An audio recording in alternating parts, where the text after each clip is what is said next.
Chicken 65. Tamil Tamil தமிழா? தமிழ் என்னது? கோழி 65. என்ன விலை? 35. 35. 5 15 35. ஓகே, தின்னுட்டு கிளம்பு. இது என்னன்னு சொன்ன? கோழி 65ன்னு சொன்னேன். கோழி 65. 5 இங்க இருக்கு, பாக்கி 60 எங்க? ஆஹா,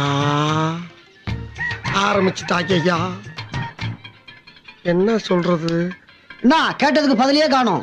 என்ன இதாயா கோழி 65? என்ன கிளப்பே நினைச்சியா? 5 இங்க இருக்கு, மிச்சம் 60 எங்கடா போச்சு? எங்க? ராகவா, ராகவா, என்னடா கொஞ்சம் இங்க வாப்பா. தம்பி கொஞ்சம் பாத்துக்கிறேன். சொல்றேன்.